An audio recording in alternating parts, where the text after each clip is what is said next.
राधे राधे भक्तों।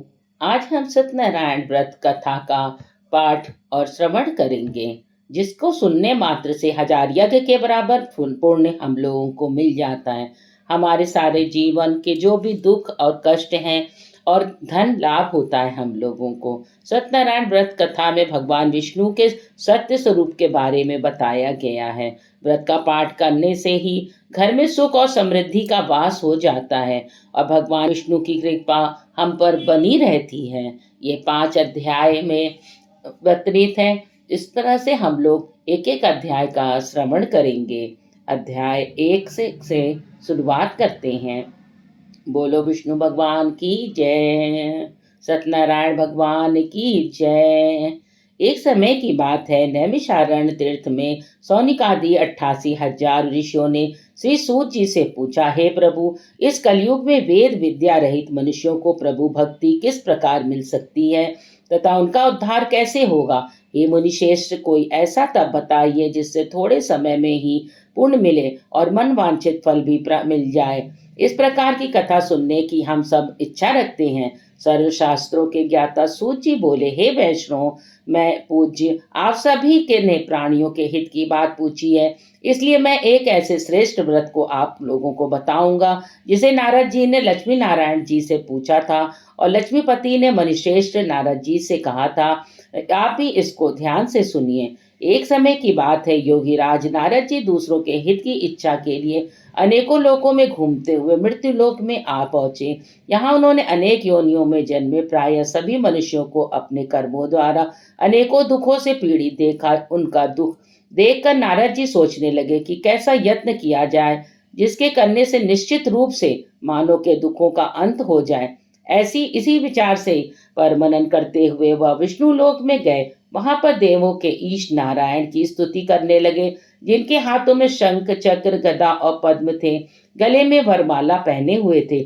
स्तुति करते हुए नारद जी बोले, भगवान भगवान आप अत्यंत शक्ति से संपन्न हैं। मन तथा वाणी भी आपको नहीं पा सकती। आपका आदि आदि मध्य और अंत नहीं है। निर्गुण स्वरूप सृष्टि के कारण भक्तों के दुख को दूर करने वाले हैं। आपको मेरा नमस्कार है। नारद जी की स्तुति सुन विष्णु भगवान बोले, हे मुनिश्रेष्ठ, आपके मन में क्या है बात है, आप किस काम के लिए पधारे हैं? निसंकोच आप अपनी बात को रखें। इस ओर नारद मुनि ने बोले कि मृत्युलोक में अनेक योनियों में जन्मे मनुष्य अपने कार्यों के द्वारा अनेकों दुख से दुखी हो रहे हैं। हे नाथ, आप मुझ पर यह दया कर रखते हुए है तो बताइए कि वो मनुष्य थोड़े प्रयास से ही अपने दुखों से कैसे छुटकारा पा सकते हैं। श्री हरि बोले, हे नारद, मनुष्यों की भलाई के लिए तुमने बहुत अच्छी बात पूछी है। जिसके करने से मनुष्य मुंह से छूट जाता है वह बात मैं कहता हूँ, उसे सुनो। स्वर्गलोक व मृत्युलोक दोनों में एक दुर्लभ उत्तम व्रत है जो पूर्ण देने वाला है। आज प्रेमवश होकर मैं उसे तुमसे कहता हूँ। श्री सत्यनारायण भगवान की यह व्रत अच्छी तरह विधान पूर्वक करके मनुष्य तुरंत ही यहाँ सुख भोग कर मरने पर मोक्ष प्राप्त कर सकता है। श्री हरि के वचन सुन नारद जी बोले, उस व्रत का फल क्या है, उसका विधान क्या है, यह व्रत किसने किया था, इस व्रत को किस दिन करना चाहिए, सभी कुछ विस्तार से बताइए। नारद जी की बात सुनकर श्री हरि बोले, दुख व शोक को दूर करने वाला, यह सभी स्थानों पर विजय दिलाने वाला, मानव को भक्ति और श्रद्धा के साथ शाम को श्री सत्यनारायण की पूजा धर्मपरायण होकर ब्राह्मणों व बंधुओं के साथ करनी चाहिए। भक्ति भाव से ही नवेद, केले का फल, घी, दूध और गेहूं का आटा सवाया लें। गेहूं के स्थान पर साठी का आटा, शक्कर, गुड़ लेकर वह सभी भक्षण योग्य पदार्थों को मिलाकर भगवान का भोग लगाएं। ब्राह्मणों सहित बंधु बांधवों को भी भोजन कराएं। उसके बाद स्वयं भोजन करें। भोजन कीर्तन के साथ भगवान की भक्ति में लीन हो जाए। इस तरह से सत्यनारायण भगवान की यह व्रत करने पर मनुष्य की सारी इच्छाएं निश्चित रूप से पूरी होती है। इस कलिकाल अर्थात कलयुग में मृत्यु काल में मोक्ष का यही एक सरल उपाय है। श्री सत्यनारायण व्रत कथा पहला अध्याय समाप्त होता है। बोलो सत्यनारायण भगवान की जय। व्रत कथा का दूसरा अध्याय। सूत जी बोले, हे ऋषियों, जिसने पहले समय में इस व्रत को किया था इसका इतिहास कहता हूँ, ध्यान से सुनो। सुंदर काशीपुर नगरी में एक अत्यंत निर्धन ब्राह्मण रहता था। भूख प्यास से परेशान वह धरती पर घूमता रहता था। ब्राह्मणों से प्रेम करने वाले भगवान ने एक दिन ब्राह्मण को वेश धारण करके उसके पास जाकर पूछा, हे विप्र, नित्य दुखी होकर तुम पृथ्वी पर क्यों घूमते हो? ब्राह्मण बोला, मैं निर्धन ब्राह्मण हूँ, भिक्षा के लिए धरती पर घूमता हूँ। हे भगवान, आप यदि कोई उपाय जानते हो तो बताइए। वृद्ध ब्राह्मण कहता है, हे सत्यनारायण भगवान मनोवांछित फल देने वाले हैं, इसलिए तुम उनका पूजन करो। इसे करने से मनुष्य सभी दुखों से मुक्त हो जाता है। वृद्ध ब्राह्मण बनकर आए सत्यनारायण भगवान उस निर्धन भगवान ब्राह्मण को व्रत का सारा विधान बताकर अंतर्धान हो गए। ब्राह्मण मन ही मन सोचने लगा, जिस व्रत को वृद्ध ब्राह्मण करने का कह गए हैं मैं उससे जरूर करूंगा। यह निश्चय करने के बाद उसे रात में नींद नहीं आई। वह सवेरे उठकर सत्यनारायण भगवान के व्रत का निश्चय कर भिक्षा के लिए चला गया। उस दिन निर्धन ब्राह्मण को भिक्षा में बहुत धन मिला, जिससे उसने बंधु बांधवों से के साथ मिलकर श्री सत्यनारायण भगवान का व्रत संपन्न किया। भगवान सत्यनारायण का व्रत संपन्न करने के बाद वह निर्धन ब्राह्मण सभी दुखों से छूट गया और अनेक प्रकार की संपत्तियों से युक्त हो गया। उसी समय से वह ब्राह्मण हर माह इस व्रत को करने लगा। इस तरह से सत्यनारायण भगवान के व्रत को जो मनुष्य करेगा वह सभी प्रकार के पापों से छूटकर मोक्ष को प्राप्त होगा। जो मनुष्य इस व्रत को करेगा वह सभी दुखों से मुक्त हो जाएगा। सूत जी बोले, इस तरह से नारद जी से नारायण जी का कहा हुआ से सत्यनारायण व्रत को मैंने तुमसे कहा।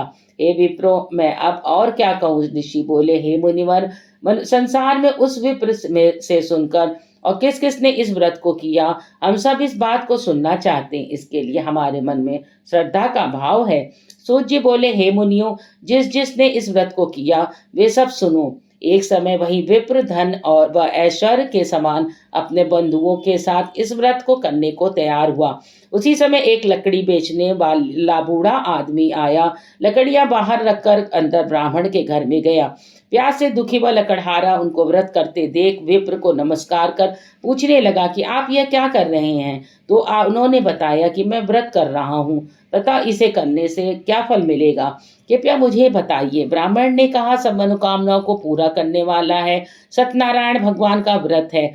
इसकी कृपा से मेरे घर में धन धान आदि की वृद्धि हुई है।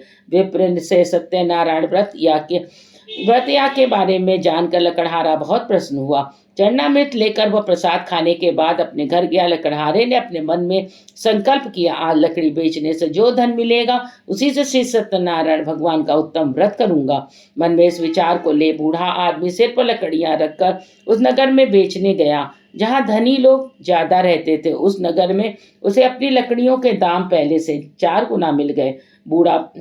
बूढ़ा लकड़हारा प्रसन्नता के साथ दाम लेकर केले, शक्कर, घी, दूध, दही और गेहूं का आटा ले सत्यनारायण भगवान के व्रत की अन्य सामग्रियां लेकर अपने घर गया।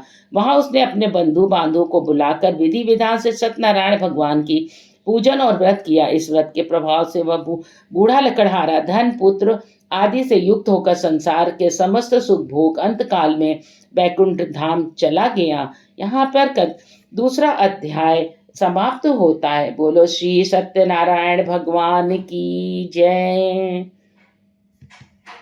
श्री सत्यनारायण भगवान की व्रत कथा का तीसरा अध्याय। सूत जी बोले, हे श्रेष्ठ मुनियों, अब आगे की कथा कहता हूँ। पहले समय में उल्कामुख नाम का एक बुद्धिमान राजा था। वह सत्य वक्ता और जितेंद्रिय था। प्रतिदेव देव स्थानों पर जाता और निर्धनों को धन देकर उनके कष्ट को दूर करता था। उनकी पत्नी कमल के समान मुख वाली तथा सती साध्वी थी। भद्रशिला नदी के तट पर उन दोनों ने श्री सत्यनारायण भगवान का व्रत किया। उसी समय साधु नाम का एक वैश्य आया। उनके पास व्यापार करने के लिए बहुत सा धन भी था। राजा को व्रत करते देखकर वह विनय के साथ पूछने लगा, हे राजन, भक्तिभाव से पूर्ण होकर आप यह क्या कर रहे हैं? मैं सुनने की इच्छा रखता हूँ, तो आप मुझे बताइए। राजा बोले, हे साधु, अपने बंधु बांधवों के साथ पुत्रादि की प्राप्ति के लिए महाशक्तिमान श्री सत्यनारायण भगवान की कथा और पूजन कर रहा हूँ। राजा के वचन सुन वो साधु सादर से बोले, राजन, मुझे इस व्रत का सारा विधान कहिए। आपके कथा अनुसार मैं भी इस व्रत को करूँगा। मेरी भी संतान नहीं है। इस व्रत को करने निश्चित रूप से मुझे संतान की प्राप्ति होगी। राजा से व्रत का सारा विधान सुन व्यापार से निवृत्त होकर वह अपने घर चले गए। साधु वैश्य ने अपनी पत्नी को संतान देने वाले इस व्रत का वर्णन कह सुनाया और कहा, जब मेरी संतान होगी तब मैं इस व्रत को करूंगा।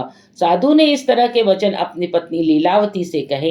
एक दिन लीलावती पति के साथ आनंदित हो संसारिक धर्म में प्रवृत्त होकर सत्यनारायण भगवान की कृपा से गर्भवती हो गई। 10वें महीने में उसके गर्भ में एक सुंदर कन्या ने जन्म लिया।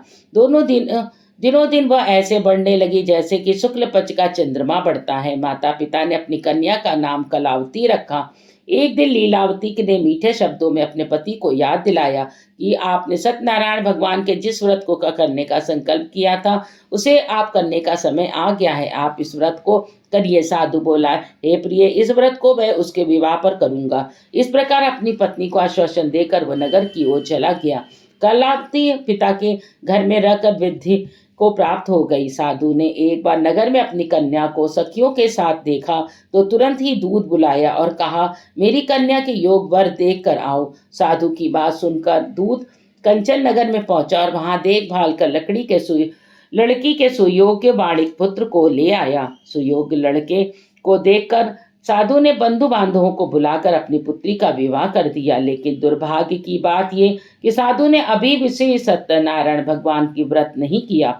इस पर श्री भगवान क्रोधित हो गए और शाप दिया कि साधु को अत्यधिक दुख मिले। अपने कार्य में कुशल साधु बनिया जमाई को लेकर समुद्र के पास स्थित होकर रत्नासारपुर नगर में गया। वहां जाकर दामाद ससुर दोनों मिलकर चंद्रकेतु राजा के नगर में व्यापार करने लगे। एक दिन भगवान सत्यनारायण की माया से एक चोर राजा का धन चुराकर भाग रहा था। उसने राजा के सिपाहियों को अपना पीछा करते देख चुराया हुआ धन वहां रख दिया। वहां साधु अपने जमाई के साथ ठहरा हुआ था।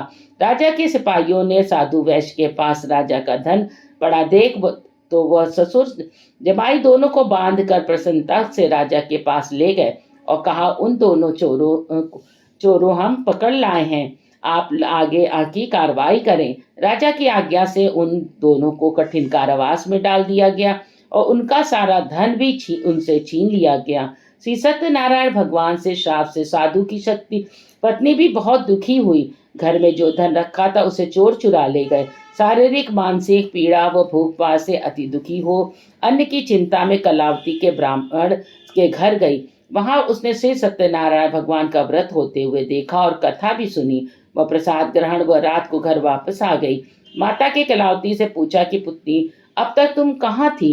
मैं तेरे मन में क्या है? कलावती ने अपनी माता से कहा, हे माता, मैंने ब्राह्मण के घर में श्री सत्यनारायण भगवान का व्रत देखा।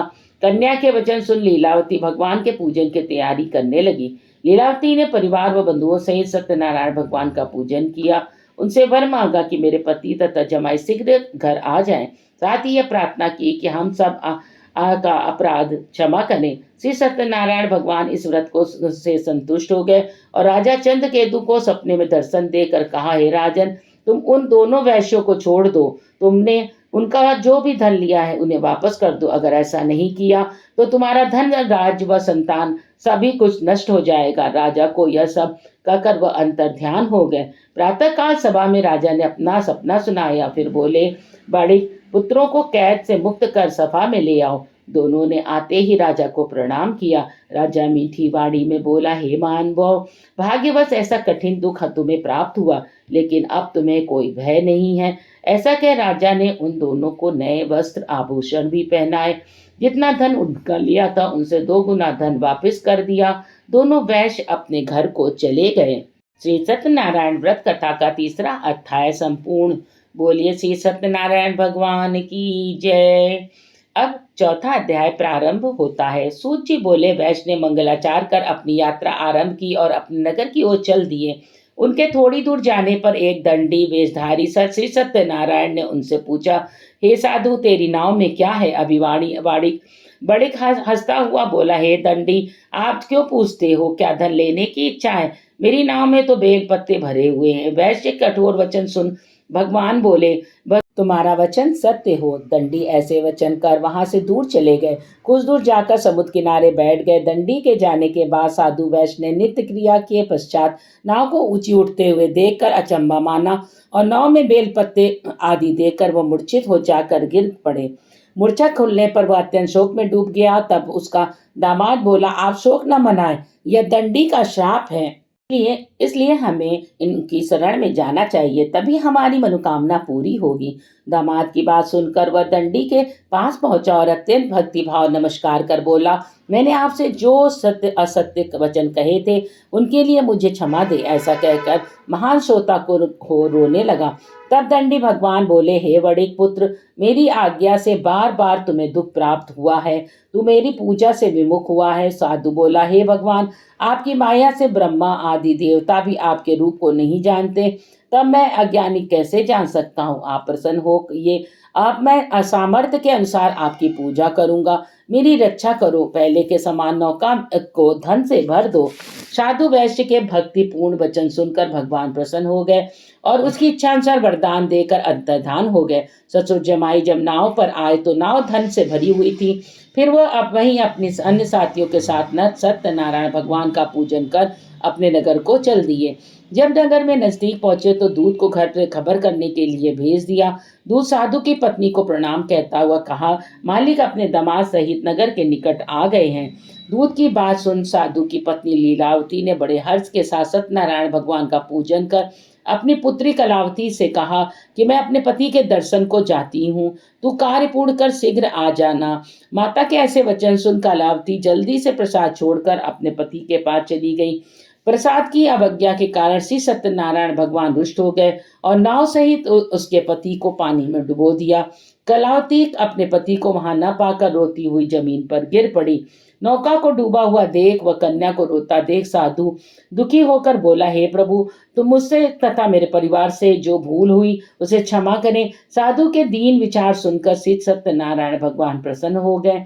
आकाशवाणी हुई, हे साधु, तेरी कन्या तेरे मेरे प्रसाद को छोड़कर आई, इसलिए उसका प्रति अदृश्य हो गया। यदि वह घर जाकर प्रसाद खाकर लौटती है तो इसे इसका पति अवश्य मिलेगा। ऐसी आकाशवाणी सुन कलावती घर पहुंचकर प्रसाद खाती है, फिर आकर अपने पति के दर्शन करती है। उसके बाद साधु अपने बंधु बांधवों सहित सत्यनारायण भगवान की विधि विधान से पूजन करते हैं और इस लोक का सुख भोग करके वह अंत में स्वर्ग को जाते हैं। श्री सत्यनारायण व्रत कथा अध्याय संपूर्ण। बोलिए श्री सत्यनारायण भगवान की जय। कथा का 5वां अध्याय। सूत जी बोले, हे ऋषियों, मैं और भी एक कथा सुनाता, उसे भी ध्यान पूर्वक सुनो। प्रजा पालन में लीन तुंग ध्वज नाम का एक राजा था। उसने भी भगवान का प्रसाद त्याग कर बहुत ही दुख सहन किया था। एक बार वन में जाकर वन्य पशुओं को मारकर वह बड़ के पेड़ के नीचे आया। वहां उसने ग्वालों को भक्ति भाव से अपने बंधुओं सहित सत्यनारायण भगवान की पूजन करते देखा। अभिमान वश राजा ने उन्हें देखकर भी पूजा स्थान नहीं गया और न ही उसने भगवान को नमस्कार किया। ग्वालों ने राजा को प्रसाद दिया, लेकिन उसने वह प्रसाद नहीं खाया। प्रसाद को वहीं छोड़कर वह अपने नगर को चला गया। जब वह नगर पहुंचा तो वह सब कुछ तहस नहस हुआ पाया।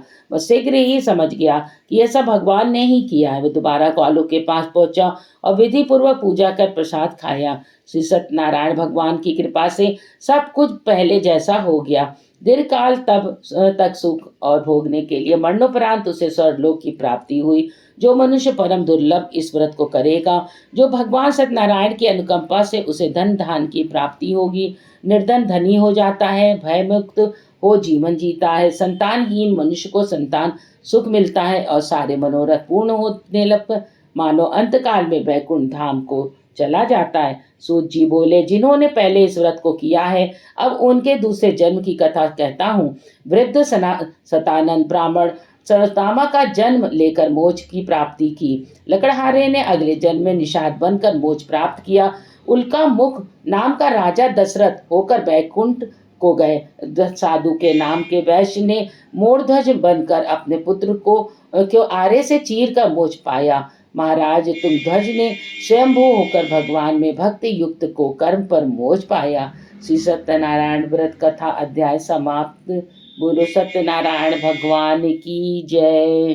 कथा श्रवण करने से पहले हमको चरणामृत और आटे की पंजीरी ज़रूर बनाकर कथा सुननी चाहिए सत्यनारायण भगवान की। उसके बाद में जब आरती करें और उसके बाद में भ भोग को अर्पण ज़रूर करें। और आपको कथा पसंद आई हो तो मेरे चैनल को लाइक और सब्सक्राइब करना ना भूलिएगा। धन्यवाद।